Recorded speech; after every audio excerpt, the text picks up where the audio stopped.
guys, today I'll share my experience with the Keychron K2 keyboard which I've been using for the past 6 months.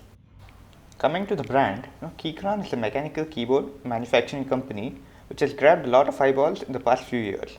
Many famous YouTubers like MKBHD and a lot others have been seen using this keyboard, which has made this brand quite popular in a very short span of time. One of the main reasons for this popularity is because of the USP of this product and the audience it caters. Keychron makes mechanical keyboards which are wireless, compatible with both Mac and Windows. So as soon as it became available in India, I purchased it through the website for 7,400 rupees. I got the Keychron K2 non-hot swappable version with gateron brown switches and RGB backlight.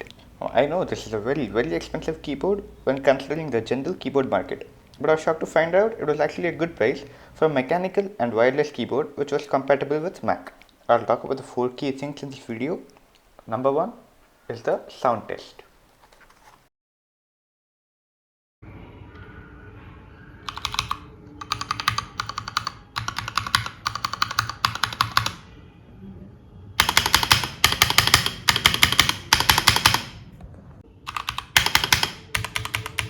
You can see the spacebar has been stabilized, so there is no rattle.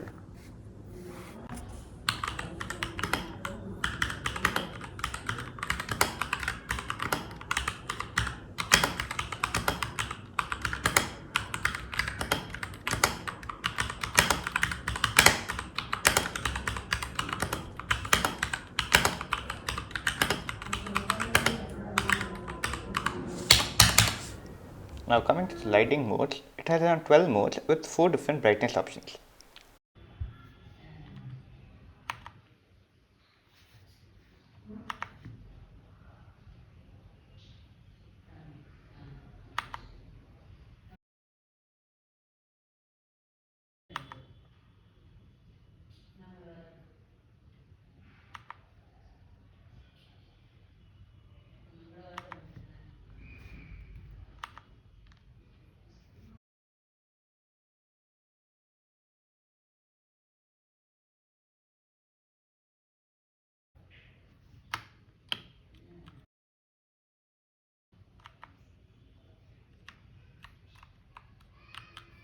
Generally, I use only one mode out of all of them, and that is the static mode.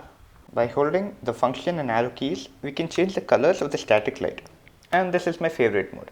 Usually I keep it pure white or in purple or green or the static rainbow as you can see here.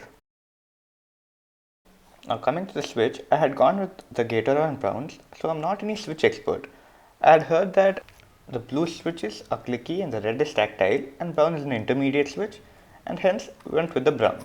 We get a keycap puller in the box. I have a non-hot swappable version, so the switches cannot be removed, but we can remove the keycaps. There we can see the gateron browns in all its glory.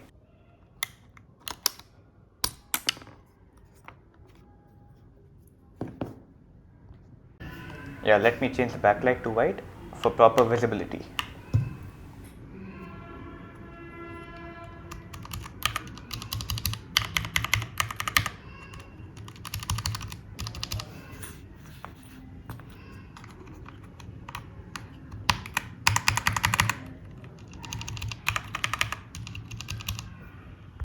Now coming to the design and aesthetics, we can see that this keyboard has a Type-C input for charging it. The battery life is very average and it lasts me about 3 to 4 days with backlight on. Then there are 2 switches, one to switch between Mac and Windows and one to turn on or turn off the keyboard. At the back, we can increase the height or backlift of the keyboard for a more ergonomic experience. It can be set to 2 height modes.